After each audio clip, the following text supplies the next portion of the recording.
I ironed his shirt for a meeting. At the office, I found the wedding invitation, with his name as the groom. My hands trembled as I read the elegant script, the date just 3 weeks away, the bride's name unfamiliar yet somehow haunting. 23 years of marriage, 3 children, a mortgage we'd nearly paid off, and here was proof that my entire life had been a carefully constructed lie.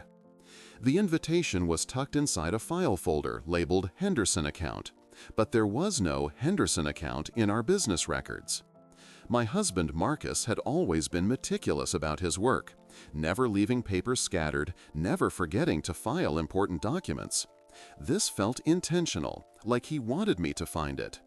The ivory cardstock felt expensive between my fingers, the kind of invitation we could never afford for our own simple courthouse wedding all those years ago. I sat in his leather chair, the one I'd bought him for his 40th birthday, and tried to process what I was seeing. The venue was the grand ballroom at the Fairmont Hotel, the same place we'd gone for our anniversary dinner last month. He'd been unusually quiet that night, checking his phone constantly, claiming it was work emergencies. Now I understood why that location had seemed so significant to him, why he'd insisted on taking photos by the fountain in the lobby. The bride's name was Elena Vasquez, and according to the invitation, she was a pediatric surgeon. I'd heard that name before, whispered during late-night phone calls he claimed were conference calls with overseas clients. Dr. Vasquez has some concerns about the timeline, he'd say, or Elena thinks we should reconsider the approach. I'd assumed she was just another demanding client, never imagining she was the other woman who believed she was about to become his only wife. My phone buzzed with a text from Marcus. "Working late again tonight, don't wait up, love you." The casual cruelty of those words hit me like a physical blow. How many times had he sent similar messages while planning a future that didn't include me? How many late nights at the office had actually been spent choosing flowers, tasting cakes, and picking out rings with a woman who had no idea he was already married? I drove home in a daze, the invitation burning in my purse like evidence of a crime I hadn't committed but was somehow complicit in. Our house looked different now, every family photo mocking me with its false promises of forever. The kitchen where I'd made thousands of meals, the living room where we'd watched our children take their first steps, the bedroom where we'd made love just last week, it all felt contaminated by his deception. That evening, I cooked dinner as usual, set 2 places at the table, and waited. Marcus came home at 9:30, loosening his tie and complaining about traffic. He kissed my forehead absently. The same gesture he'd performed thousands of times before, but now it felt like betrayal. "How was your day?" he asked, reaching for the mashed potatoes, and I almost laughed at the banality of the question. "Interesting," I said, watching his face carefully. "I found something at the office today." His fork paused halfway to his mouth, and for just a moment I saw fear flicker in his eyes before he recovered his composure. "Oh? What kind of something?" His voice was steady, practiced, the voice of a man who'd been living a double life for years without getting caught. I pulled out the invitation and placed it beside his dinner plate. The silence that followed felt like the end of the world. Marcus stared at the ivory cardstock, his face cycling through surprise, panic, and then something that looked almost like relief. "I can explain," he said finally, but his voice sounded hollow, like he knew there was no explanation that could possibly suffice. 23 years, I whispered. And those 2 words carried the weight of every shared birthday, every Christmas morning, every time I'd stood by his hospital bed during his appendectomy, every night I'd waited up when he was traveling for business, that now seemed suspiciously frequent and conveniently timed. He reached for my hand, but I pulled away. "She doesn't know about me, does she?" I asked, though I already knew the answer. "She thinks she's marrying a divorced man or a bachelor, someone free to love her completely." Marcus's silence was confirmation enough. He'd created 2 separate lives, two separate identities, two separate futures, and somehow convinced himself that he could maintain both indefinitely. "I never meant for this to happen," he said, the most pathetic defense in the history of infidelity. "It just evolved. We met at a conference 2 years ago, and she was so different from us, from our life. She made me feel young again, like I could be someone else." The honesty was almost worse than the lies, this admission that our entire marriage had become something he needed to escape from. I thought about Elena Vasquez, this accomplished surgeon who saved children's lives, who probably worked 18-hour days and still found time to plan a wedding with a man she believed loved her exclusively. Did she lie awake at night wondering why he could only see her on certain days? Did she question why he never wanted her to visit his office, why she'd never met his business partners, why his life before her seemed so carefully compartmentalized? "The children," I said, thinking of our twins starting their sophomore year of college and our youngest just graduated from high school. What were you going to tell them? That Daddy has a new family now? That their existence was just an inconvenient complication in your real love story? Marcus's face crumpled, and I realized he hadn't thought that far ahead. Hadn't considered the logistics of maintaining his fantasy past the wedding ceremony. The next morning, I called in sick to work and drove to the medical center where Elena Vasquez performed miracles on tiny hearts. I sat in my car in the parking lot for 3 hours, watching doctors and nurses come and go, wondering which one was the woman my husband was planning to marry in 3 weeks. Finally, a petite woman with dark hair and kind eyes walked toward a silver Prius with a Dr. Vasquez parking placard. She looked exactly like someone Marcus would fall in love with. Intelligent, compassionate, everything I'd been 23 years ago before life wore me down. I followed her to a coffee shop downtown, my heart hammering as I walked through the door behind her. She was sitting alone at a corner table, reviewing what looked like medical charts, completely absorbed in her work. "Excuse me," I said, my voice barely above a whisper. "Are you Dr. Elena Vasquez?" She looked up with a smile that was so genuine, so trusting, that I almost lost my nerve. "Yes, that's me. Can I help you?" Her voice had a slight accent, musical and warm. I sat down across from her without being invited, my hands shaking as I reached into my purse. "My name is Sarah Mitchell," I said, watching for recognition that didn't come. "I think you know my husband, Marcus Mitchell." The confusion on her face was immediate and complete. "I'm sorry, I don't think I know anyone by that name," she said politely, but I could see the wheels turning as she processed the word husband. I pulled out my phone and showed her our family Christmas photo from last year. All 5 of us gathered around our tree, Marcus's arm around my waist, our children laughing at something our youngest had said. The coffee cup slipped from Elena's fingers, shattering on the tile floor and sending hot liquid splashing across the table. Her face went completely white as she stared at the photo. Then at me, then back at the photo. "This is impossible," she whispered. "Marcus is divorced. He told me his ex-wife lives in another state. He told me—" Her voice trailed off as the magnitude of the deception became clear. I handed her the wedding invitation, the one with her name printed in elegant script alongside his. "He's not divorced," I said gently. "We've been married for 23 years. We have 3 children together. We live in the same house, sleep in the same bed, share the same bank account.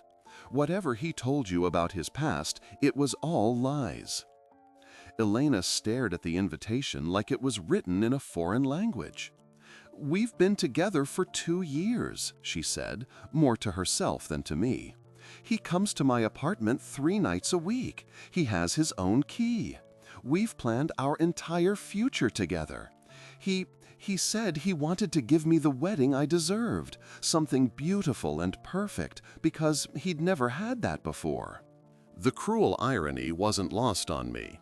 Marcus had given Elena the elaborate wedding he'd never given me, using my trust and stability as the foundation for a romance built on complete fabrication. "Where did he tell you he lived?" I asked, though I was afraid of the answer. "He has a condo downtown," she said weakly. "He showed me the lease agreement. He said he worked late so often it was easier to have a place close to the office." A condo I'd never heard of, paid for with money from our joint accounts, maintained as a set piece for his alternative life. I wondered what story he'd told our bank about the withdrawals, what business expenses justified the double rent, utilities, and furnishings for a home I didn't know existed. Elena was crying now, quiet tears that spoke of a grief too deep for dramatic sobs. "I'm supposed to marry him in 3 weeks," she said. "My parents flew in from Barcelona yesterday. My dress is hanging in my closet. We sent out 200 invitations. I took a month off work for our honeymoon." Each detail was another knife twist, another layer of Marcus's betrayal that extended far beyond our marriage. "What do you want to do?" I asked, surprising myself with the question. In movies, the wife and the other woman always became bitter enemies, fighting over a man who'd proven himself unworthy of either of them. But sitting across from Elena, seeing her devastation mirror my own, I felt only sadness for both of us. "I need to see him," she said, wiping her eyes with a coffee shop napkin. "I need to hear him try to explain this." We exchanged phone numbers, 2 women connected by one man's elaborate web of lies, and agreed to meet at Elena's apartment that evening. She would call Marcus and ask him to come over, telling him she had something important to discuss about their honeymoon plans. I spent the afternoon at home, going through our shared life with new eyes. The photo albums full of family vacations where Marcus had been oddly concerned with the timing, insisting we leave a day early or return a day late. The business trips that seemed to cluster around holidays and weekends. The new clothes in his closet that I'd assumed were for work but now realized were probably gifts from Elena or purchases for their dates. Our credit card statements told their own story once I knew what to look for. Restaurants I'd never been to, flowers I'd never received, jewelry purchases that had never appeared under our Christmas tree. A hotel charge from our anniversary weekend, the same weekend he'd told me he was visiting his brother in Chicago. He'd been juggling 2 relationships, 2 sets of expectations, 2 completely different versions of himself. That evening, I sat in my car outside Elena's apartment building, watching Marcus walk through the front door with a bouquet of roses and a bottle of champagne. He looked happy, lighter somehow than he'd seemed at home in months. This was the version of himself he preferred, the man who got to court and romance someone new instead of maintaining a decades-old marriage that had become routine. 20 minutes later, Elena called. "Can you come up?" she said, her voice tight with controlled emotion. "Apartment 4B." I took the elevator up, my reflection in the mirrored walls showing a woman who looked older than her 45 years, tired in a way that sleep couldn't fix. The hallway was elegant, nothing like our suburban neighborhood with its practical carpet and family-friendly paint colors. Eleva opened the door, her face streaked with tears, and behind her I could see Marcus sitting on a cream-colored sofa, his head in his hands. The apartment was beautiful, all clean lines and expensive furniture, the kind of place we'd talked about downsizing to once the kids were grown. Apparently, he'd already made that transition without telling me. "Sarah?" Marcus said when he saw me, and the word carried 23 years of shared history, 3 children, a mortgage, arguments about money and disciplining teenagers, and whose turn it was to take out the garbage. But it also carried 2 years of lies, secret credit cards, a fabricated identity, and the elaborate deception of a man who'd decided he deserved 2 lives. Elena had changed from her medical scrubs into jeans and a sweater, and I could see why Marcus had fallen in love with her. She was beautiful in an effortless way, accomplished, probably brilliant at her job. Everything I'd been before years of raising children and managing a household had worn down my edges. But I also saw something else in her eyes, the same exhaustion that came from loving someone who wasn't entirely available. "Explain it," Elena said, her voice steady despite the tears. "Explain how you could plan a wedding with me while going home to your wife every night. Explain how you could look me in the eye and promise forever when you'd already promised that to someone else." Marcus opened his mouth, then closed it, apparently realizing that some betrayals were too vast for words. "I love you both," he said finally, and Elena laughed bitterly. "You don't get to love us both," she said. "Love doesn't work that way. Love requires honesty, commitment, the willingness to sacrifice other possibilities for one person. What you did wasn't love, it was greed." I thought about all the nights I'd felt like Marcus was somewhere else emotionally, present in body but absent in spirit. Now I understood why. He literally had been somewhere else, building a relationship that gave him everything ours had lost over the years. The excitement of new love, the thrill of being someone's first priority, the romance of courtship without the mundane realities of shared bills and parenting stress. "The children," I said, because someone had to think about them. "They're going to be devastated. They worship you, Marcus. They think you're the perfect father, the ideal husband. How do I explain to them that their role model, the man who taught them about integrity and keeping promises, has been living a complete lie for 2 years?" Marcus finally looked up, his eyes red-rimmed and desperate. "We can figure this out," he said, addressing both of us as if we were business partners negotiating a deal. "There has to be a way to make this work." The audacity of it took my breath away. Even caught red-handed, even confronted with the full scope of his deception, he was still looking for a way to maintain both relationships.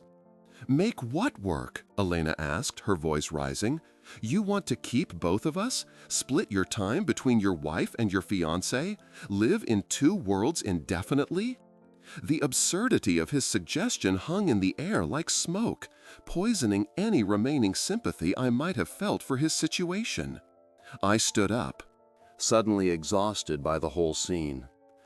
"I'm filing for divorce," I said, and the words felt both devastating and liberating. 23 years, Marcus, 23 years of my life that I can never get back, and you threw it away for what? The excitement of having a secret? The thrill of fooling everyone? Elena was staring at her engagement ring, a beautiful solitaire that probably cost more than we'd spent on our last family vacation. "I can't marry you," she said quietly.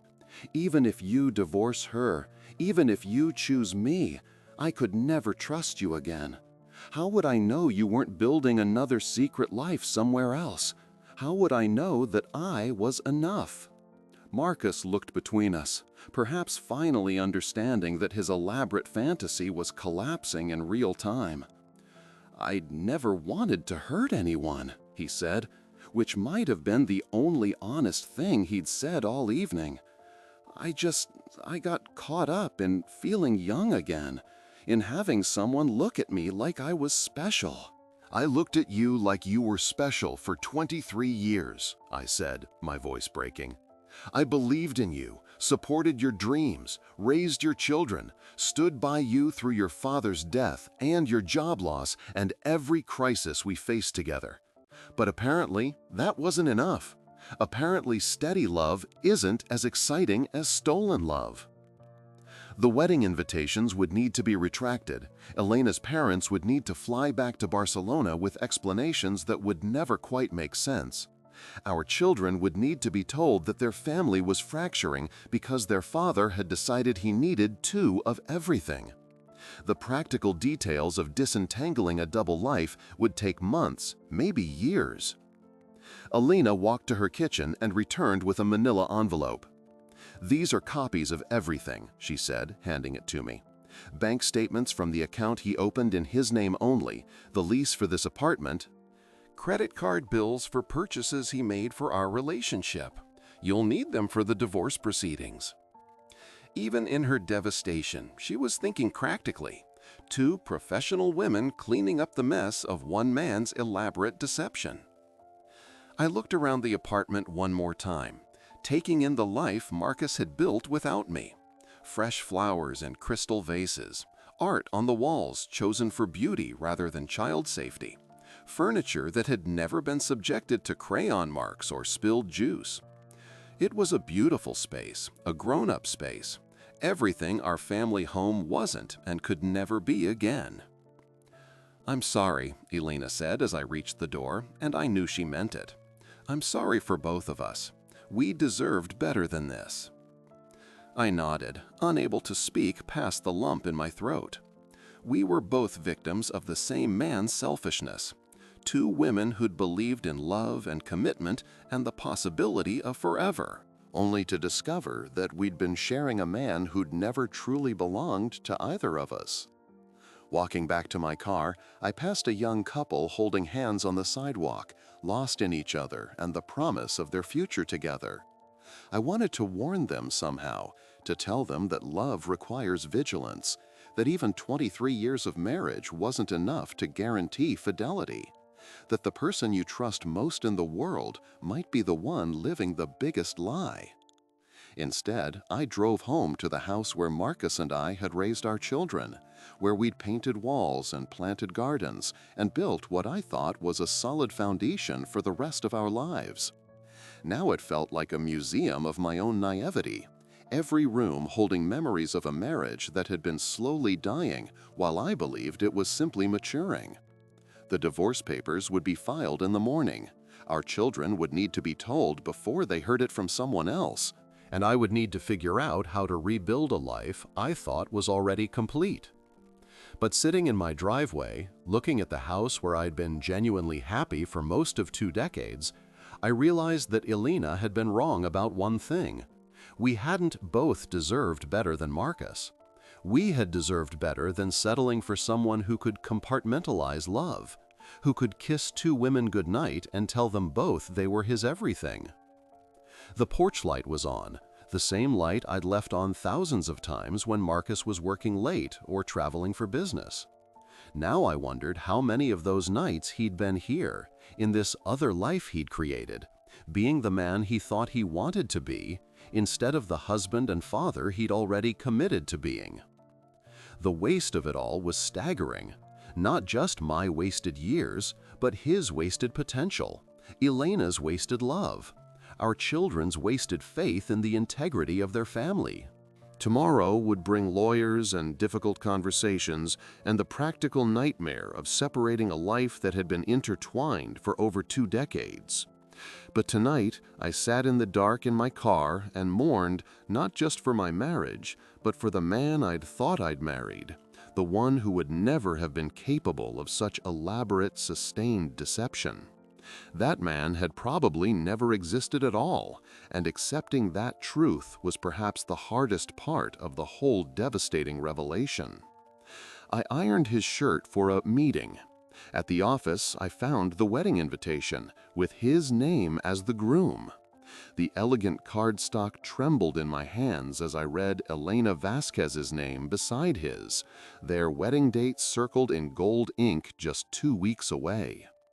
15 years of marriage, 2 children, countless dreams shared over morning coffee, and here was proof that my entire world had been built on quicksand. The invitation was tucked between insurance documents in his desk drawer, the one he always kept locked. I'd only found the key because our daughter Emma needed her birth certificate for college applications, and David had asked me to grab it while he was showering. The key had been taped under the drawer's edge, and my curiosity had gotten the better of me when I'd noticed other unfamiliar documents inside.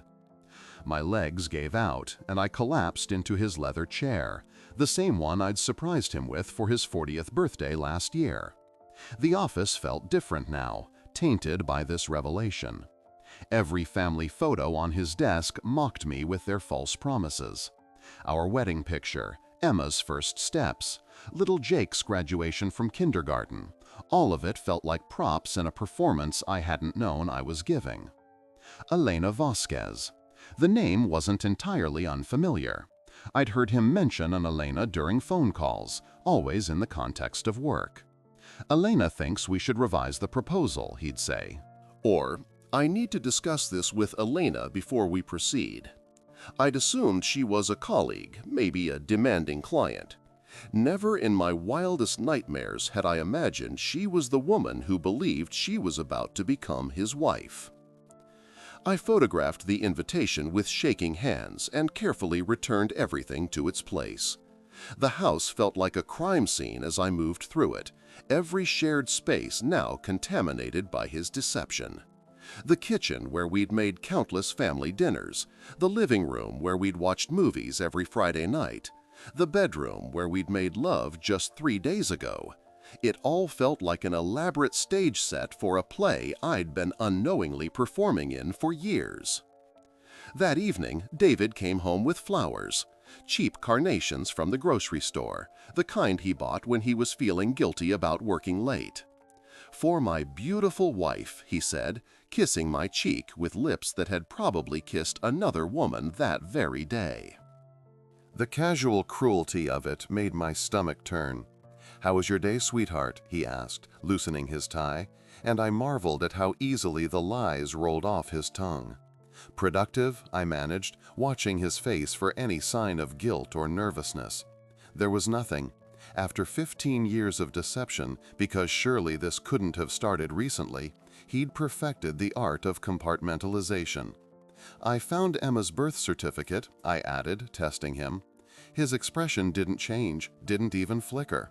Either he hadn't noticed the disturbed papers, or he was a better actor than I'd ever given him credit for. I spent the following day researching Elena Vasquez online. She was a pediatric cardiothoracic surgeon at Children's Hospital, brilliant and accomplished, with dark hair and kind eyes. Her LinkedIn showed she'd moved to our city 3 years ago from Houston. 3 years! Had David been planning this double life since the moment she arrived? Had he targeted her specifically? Or had this been some terrible accident of timing and opportunity? Her social media was private, but her professional headshots showed a woman who radiated competence and warmth. She looked like someone I might have been friends with in another life, someone I would have admired and respected. The thought that she was unknowingly participating in the destruction of my family made me feel sorry for her almost as much as I felt sorry for myself. I hired a private investigator without fully understanding what I hoped to accomplish. Maybe I needed proof beyond the invitation, evidence that would hold up in divorce court.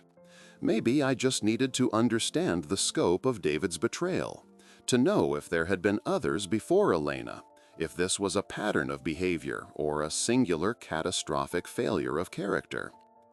The investigator, a middle-aged woman named Patricia who looked like someone's favorite aunt, had kind eyes but a steel spine. "How long do you think this has been going on?" she asked, taking notes in a small leather journal. "I don't know," I admitted. "Maybe 3 years, maybe longer. I trusted him completely. I never thought to look for signs because I never imagined he was capable of something like this." Patricia's report arrived 5 days later, and it was worse than I'd feared. David maintained an apartment downtown under the name David Morrison, his middle name and his mother's maiden name. He'd been paying rent on it for 4 years, along with utilities, insurance, and even cable television. 4 years of double expenses that should have bankrupted us, but somehow our finances had remained stable. Where was the money coming from? The photographs Patricia included made my blood run cold. David and Elena at romantic restaurants I'd never been to, holding hands while walking through the park where we'd gotten engaged, shopping together for furniture that was probably for their shared future home. In every image, David looked younger, lighter, more carefree than he'd seemed at home in years. This wasn't just an affair, it was an alternate life where he got to be a different version of himself. But the most shocking revelation was yet to come. According to Patricia's research, Elena wasn't David's first secret fiancée. 2 years earlier, he'd been engaged to a woman named Michelle Torres, a marketing executive who'd moved to Seattle when their relationship had ended amicably. Patricia had tracked Michelle down and discovered that David had simply vanished from her life one day, leaving behind only a note saying he'd realized he wasn't ready for marriage. I sat in my car outside our children's school. Patricia's report spread across my passenger seat like evidence of a crime I was still trying to understand. 2 other women, 2 other elaborate deceptions, 2 other lives destroyed by David's inability to choose just one future. How many more had there been? How many women had fallen in love with my husband while believing he was available, honest, capable of the commitment he promised?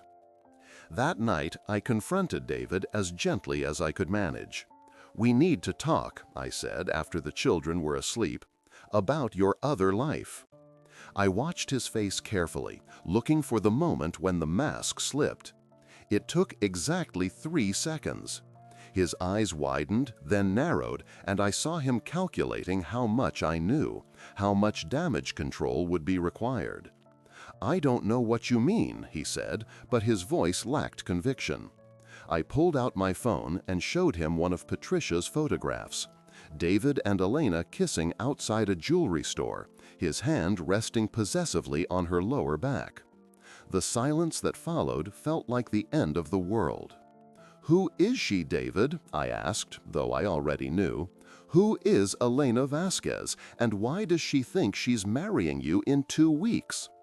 He sat down heavily on our couch, the one we'd saved for 6 months to buy, and buried his face in his hands. When he looked up, I saw something I'd never seen before: genuine fear. "It's complicated," he said, and I almost laughed at the understatement. "I never meant for it to go this far. It started as just excitement. She made me feel like I was 25 again, like anything was possible. I thought I could manage both situations, keep everyone happy. The selfishness of it took my breath away." "Both situations?" I repeated. "David, this isn't a business deal. This is our marriage, our family, 15 years of building a life together. And you're calling it a situation?" My voice was rising despite my efforts to stay calm. "What about Michelle Torres? Was she a situation too?" The color drained from his face. "How do you know about Michelle?" he whispered, and I realized he'd never expected his past deceptions to catch up with him. "I hired someone," I said simply. "I needed to know how deep this goes. How many other families you've destroyed with your need to feel 25 again." David stood up and began pacing, running his hands through his hair the way he did when he was panicking about work deadlines. "Michelle was different," he said. "That was before Elena, before I really understood what I wanted. I ended things with Michelle cleanly. She moved on. No one got hurt." "No one got hurt?" I stared at him in disbelief. "David, you disappeared from her life without explanation. According to my investigator, she spent months trying to figure out what she'd done wrong, wondering if you'd been an accident or if she'd somehow driven you away. You broke her heart and never even had the decency to give her closure." He stopped pacing and looked at me with something that might have been remorse. "I'm not proud of how I handled things with Michelle," he said. "But what Elena and I have is real. It's not just excitement or some midlife crisis. I love her, Sarah. I love her in a way that I haven't felt in years." The honesty was more devastating than any lie could have been. "And what about me?" I asked, my voice barely above a whisper. "What about our children? Do you love us in any way that matters, or have we just been the safety net while you explored other options?" David's face crumpled, and for a moment I saw the man I'd married 15 years ago, vulnerable and lost. "I love you too," he said.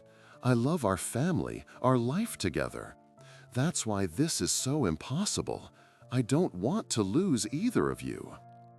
"You can't have both," I said, stating the obvious because apparently it needed to be said. "Love doesn't work that way, David. Marriage doesn't work that way. You made promises to me, vows that meant something, and you've been breaking them for years while pretending to be faithful." The next morning, I made a decision that surprised even me. I called Elena's office and made an appointment to see her. I told her secretary it was about a consultation for my nephew's heart condition, which wasn't entirely a lie. I did have a nephew, and he did have a minor heart murmur that his pediatrician was monitoring. Elena's office was in the medical tower adjacent to Children's Hospital, all glass and steel and the kind of modern efficiency that spoke to serious medicine.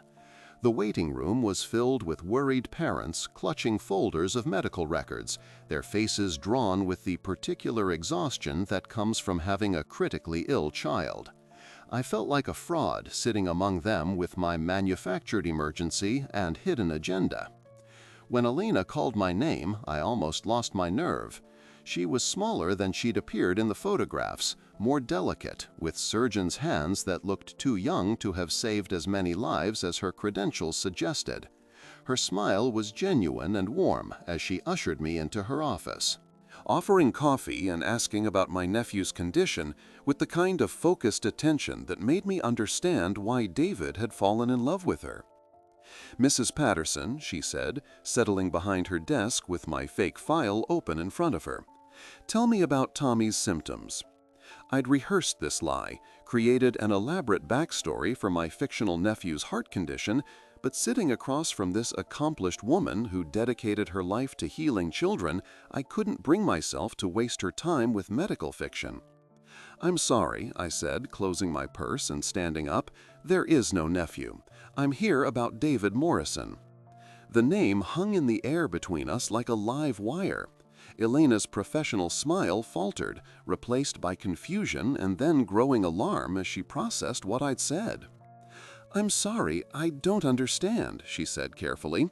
"David Morrison is my fiancé. We're getting married next weekend. Who are you?" Her voice was steady, but I could see her hands trembling slightly as she reached for her phone, probably ready to call security if this conversation went in a direction that threatened her safety. "I'm Sarah Patterson," I said, using my maiden name instinctively. "But my married name is Sarah Morrison. David Morrison is my husband. We've been married for 15 years. We have 2 children together." I pulled out my phone and showed her our last family Christmas photo, all 4 of us gathered around our tree, David's arms around both children while I stood behind them with my hands on his shoulders. Elena stared at the photo for a long moment, then looked at me, then back at the photo. "This is impossible," she whispered. "David told me he was divorced. He said his ex-wife lived in California with their children, that they'd had an amicable split 5 years ago." Each word seemed to cost her something, as if speaking the lies out loud made them more real and therefore more painful. "We're not divorced," I said gently. "We live in the same house, sleep in the same bed, share bank accounts and credit cards and a mortgage. Our children are Emma, who's 17 and starting her senior year of high school, and Jake, who just turned 13. David coaches Jake's soccer team. He helped Emma with her college applications last month." The blood drained from Elena's face as the magnitude of David's deception became clear. "We've been together for 3 years," she said, more to herself than to me. "He has his own apartment downtown. He stays there during the week because of his work schedule, comes to my place on weekends. We're planning to buy a house together after the wedding. We've already made an offer on a place in the suburbs." "The suburbs where we already live," I said, understanding now why David had been so interested in the new developments on the other side of town. "Elena, I'm so sorry. I know this is devastating. But I thought you deserved to know the truth before you married him." She was crying now, quiet tears that spoke of a grief too deep for dramatic sobs. "The wedding is in 6 days," she said. "My parents flew in from Spain yesterday. My dress is hanging in my closet. We have a honeymoon booked to Italy. 200 people received invitations. Each detail was another layer of David's betrayal, another life that would be shattered when the truth came out. "What do you want to do?" I asked, surprising myself with the question. In my imagination of this confrontation, I'd expected anger, accusations, maybe even violence. Instead, I found myself feeling protective of this woman who'd been deceived as thoroughly as I had, who'd built her future around a man who'd proven himself incapable of honest love. "I need to see him," she said, wiping her eyes with a tissue from the box she kept on her desk for grieving families. "I need to hear him try to explain this to my face." We exchanged phone numbers, two women united by one man's elaborate web of lies, and Elena agreed to call David and ask him to meet her at her apartment that evening. I spent the afternoon at home, going through our shared life with new eyes. The business trips that seemed to cluster around weekends and holidays. The late nights at the office that had become more frequent over the past 3 years. The new clothes in his closet that I'd assumed were for work, but now realized were probably for his dates with Elena. Our credit card statements revealed their own story once I knew what to look for. Restaurants I'd never been to, flowers I'd never received, jewelry purchases that had never appeared under our Christmas tree. But there was something else, something that made my blood run cold. Regular transfers to an account I didn't recognize, amounts that should have left us financially strained but somehow never had. I called our bank and discovered that David had taken out a second mortgage on our house without my knowledge, forging my signature on documents that had been notarized by someone who clearly hadn't verified my identity. The money had been going into an account he'd opened under his middle name, the same account he'd been using to fund his alternate life. The betrayal was so complete, so systematic, that I felt like I was discovering that my entire marriage had been a performance. Not just the affair, but years of financial deception, identity theft, fraud on a scale that could have destroyed our family's future, even without the emotional devastation of his infidelity. That evening, I sat in my car outside Elena's building, watching David walk through the front door with a bottle of wine and what looked like travel brochures for their upcoming honeymoon. He moved with the confidence of a man who'd never been caught, never been forced to account for his actions, even now. Facing a meeting with Elena where she might confront him about inconsistencies in his story, he seemed relaxed and self-assured. My phone buzzed with a text from Elena. "Can you come up? Apartment 8C. I need a witness." The elevator ride felt like ascending to my own execution. The hallway was elegant, nothing like our neighborhood with its family-friendly carpet and crayon marks on the walls. This was the life David preferred, the sophisticated adult world where he could be someone other than a suburban father and husband. Elena opened the door before I could knock, her face streaked with tears but her posture determined. Behind her, I could see David sitting on a white leather couch, his head in his hands. The apartment was beautiful, all clean lines and expensive furniture, the kind of place we'd talked about downsizing to once the kids were grown. Apparently, he'd already made that transition without telling me.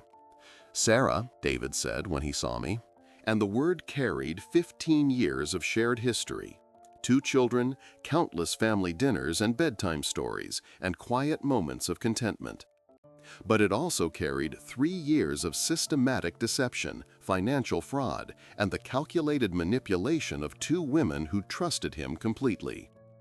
"Explain it," Elena said, her voice steadier than I'd expected. "Explain how you could plan a wedding with me while tucking your children into bed every night. Explain how you could look me in the eye and promise forever when you'd already made that promise to someone else 15 years ago." David opened his mouth, then closed it, apparently realizing that some betrayals were too vast for words. "I love you both," he said finally, and Elena laughed bitterly. "You don't get to love us both," she said. "Love requires honesty, commitment, the willingness to sacrifice other possibilities for one person. What you did wasn't love, it was theft. I thought about our children, preserve the original language with a babysitter who thought I was at book club. How would I explain to Emma and Jake that their father had been living a double life, that the man they looked up to as a role model had been systematically deceiving everyone who trusted him? How would I explain that their college funds might be gone, that our house was leveraged beyond our means, that their stable world was about to crumble? The children, I said, because someone had to think about them. David, they worship you. Emma wants to major in business because she says you're the most ethical person she knows. Jake tells everyone at school that you're his hero. How do I explain to them that their role model has been living a lie for years? David finally looked up, his eyes red-rimmed and desperate. "We can work this out," he said, addressing both of us as if we were business partners negotiating a deal. "There has to be a way to handle this that doesn't destroy everyone's lives." The audacity of it was breathtaking. Even confronted with the full scope of his deception, he was still looking for a way to minimize the consequences. "Handle this?" Elena's voice was ice cold. "David, you've committed fraud. You forged your wife's signature on mortgage documents. You've been stealing from your own family to fund a relationship based on lies. This isn't something you handle, this is something you go to prison for." The mention of prison seemed to snap David back to reality. "Prison?" he repeated, his voice climbing in panic. "Sarah, you wouldn't press charges. Think about the children, about our reputation. Think about what this would do to Emma's college applications. I should have thought about that before I discovered you'd stolen $60,000 from our equity to buy your girlfriend an engagement ring," I said, surprised by the steadiness of my own voice. "Emma's college fund is gone, isn't it? That's why you've been so evasive about the financial aid paperwork." The silence that followed was confirmation enough. Our daughter's future, the money we'd saved dollar by dollar over 17 years, had been spent on courting a woman who had no idea she was participating in the destruction of a family. Elena stood up and walked to her kitchen, returning with a manila envelope. "These are copies of everything," she said, handing it to me.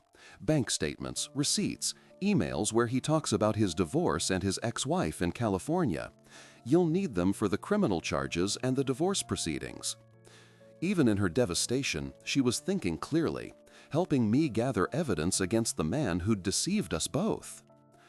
But David wasn't finished with his revelations. "There's something else you both need to know," he said, his voice barely above a whisper. "Michelle Torres isn't the only other woman. There have been others over the years, women I met through work or online. Some were just affairs, but a few thought we were building something permanent." The room seemed to tilt sideways as this new information sank in. Not just Elena, not just Michelle, but multiple women over the course of our marriage, multiple betrayals that painted a picture of a man who was fundamentally incapable of monogamy or honesty. "How many others?" I asked, though I wasn't sure I wanted to know. "How many women have fallen in love with my husband while I was home raising his children and believing in our marriage?" 6, he said, and the number hit me like a physical blow. 6 serious relationships over the years, plus others that didn't develop into anything significant. I kept detailed records, different email accounts and phone numbers for each relationship. I told myself I was being careful, protecting everyone involved. Elena was staring at her engagement ring, a 2-carat solitaire that had probably cost more than we'd spent on our last family vacation. "Protected?" she repeated. "David, you've exposed all of us to emotional devastation and legal liability. What happens when these other women find out they were part of a pattern? What happens when they realize you might have exposed them to health risks or financial fraud?" The full scope of David's deception was still unfolding, but I was beginning to understand that our marriage hadn't been slowly deteriorating over the years. It had been a lie from almost the beginning. How many business trips had actually been romantic getaways with other women? How many late nights at the office had been spent maintaining relationships with people who thought they were the only one? "I need to go home," I said, standing on unsteady legs. "I need to check on our children and figure out how to tell them that their world is about to change completely." I paused at Elena's door, looking back at David one last time. "Don't come home tonight," I said. "Don't come home ever again. As of right now, you're not welcome in our house." Elena walked me to the elevator, and in the hallway light, I could see how young she looked, despite her professional accomplishments. "I'm sorry," she said, and I knew she meant it. "I'm sorry for both of us, for your children, for all the other women who got caught up in his lies. We all deserved better than this." Driving home through the suburban streets where David and I had built what I thought was a solid life, I passed other houses with their lights on, families settling in for quiet evenings together. I wondered how many of them were hiding secrets like ours, how many marriages were built on foundations of deception and maintained through elaborate performances of normalcy. Our house looked different as I pulled into the driveway, smaller somehow, less permanent. The babysitter reported that Emma had finished her homework and gone to bed early. Jake had practiced piano for 30 minutes without being asked, and both children had asked when Daddy would be home. Their innocent trust in the stability of their world made my heart break all over again. I paid the babysitter and sat alone in our living room, surrounded by 15 years of accumulated family life. Photo albums documenting birthdays and holidays and ordinary Tuesday afternoons, art projects the kids had made in elementary school, the couch where we'd cuddled during countless movie nights. All of it felt like evidence of a life I'd thought was real, but was apparently just an elaborate stage set for David's primary performance.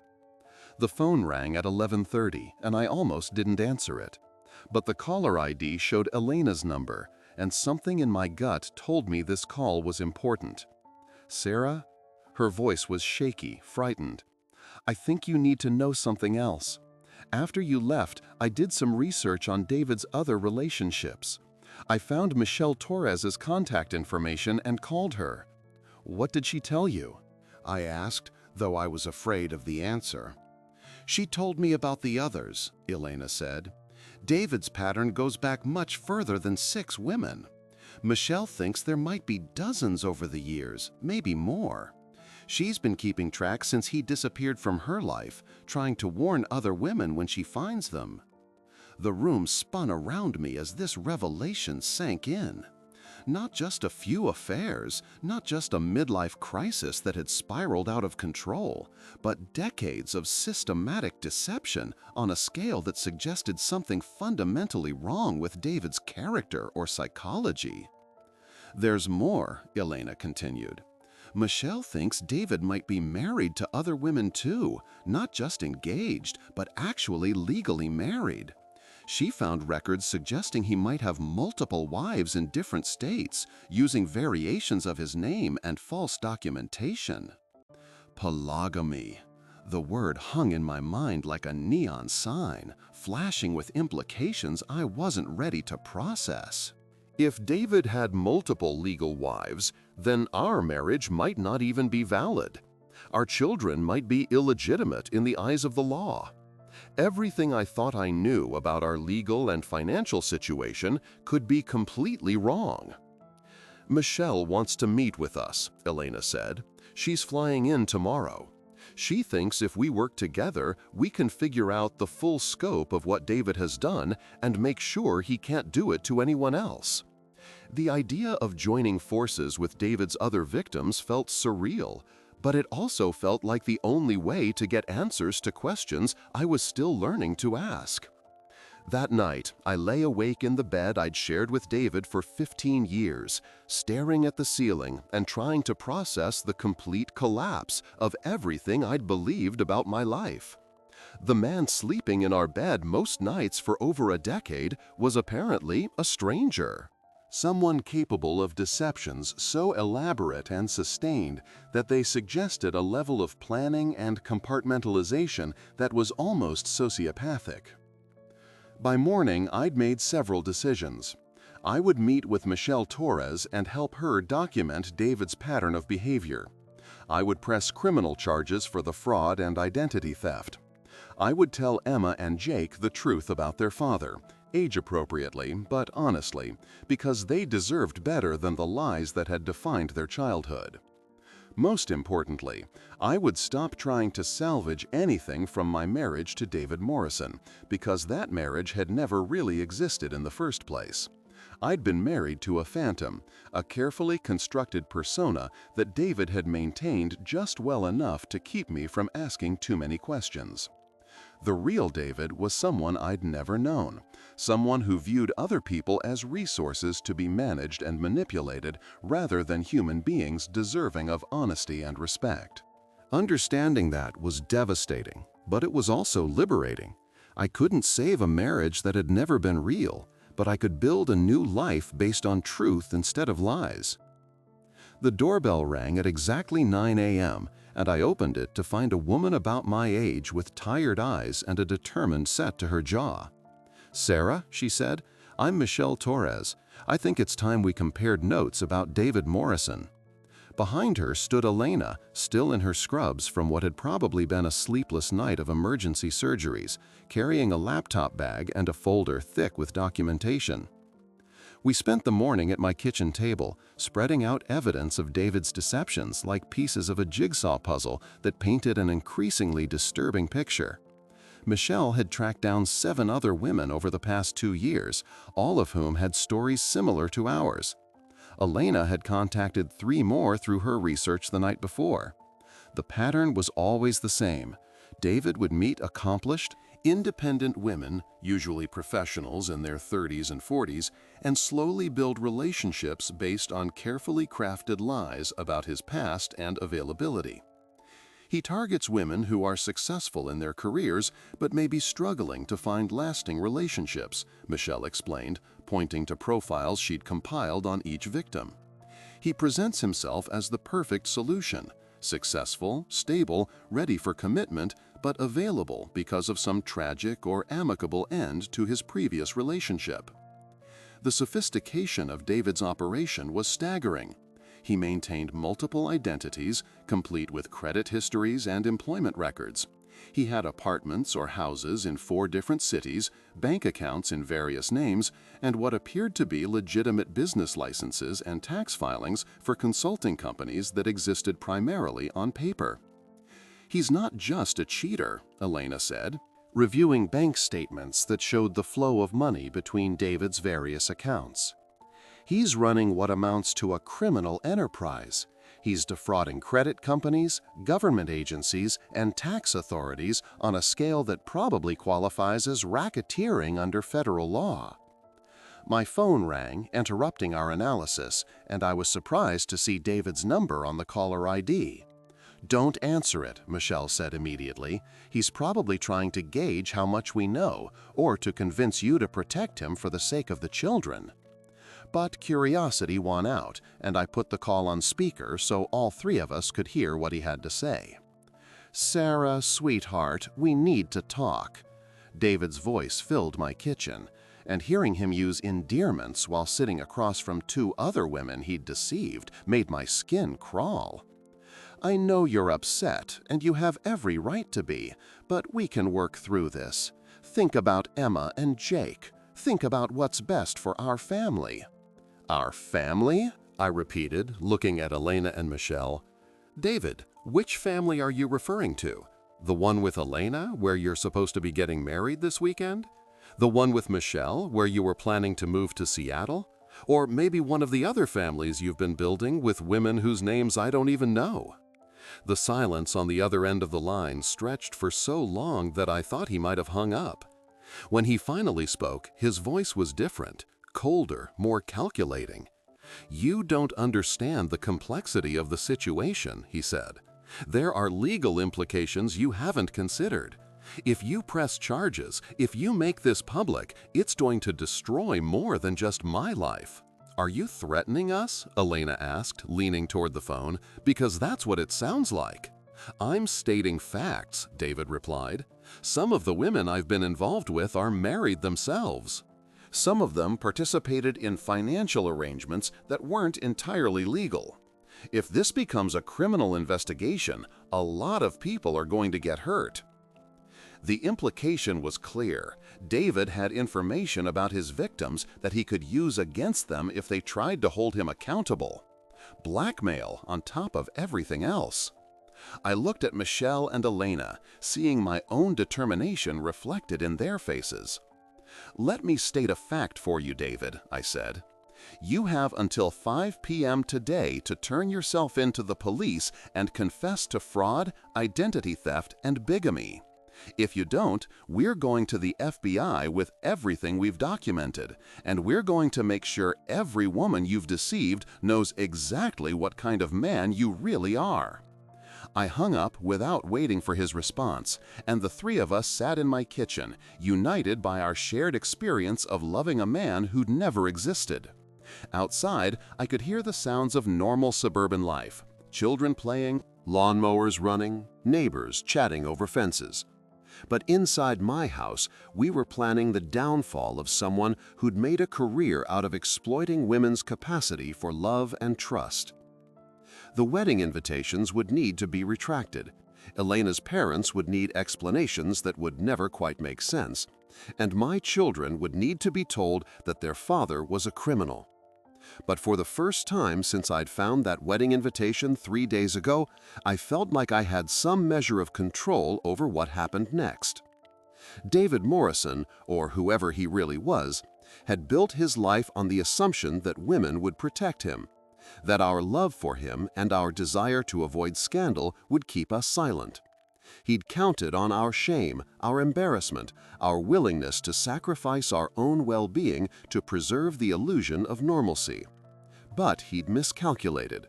Instead of isolated victims, he'd created a network of strong, intelligent women who were more committed to justice than to protecting his secrets. And by 5 o'clock that afternoon, his carefully constructed world of lies was going to come crashing down around him, no matter what threats or manipulations he tried to use to stop it.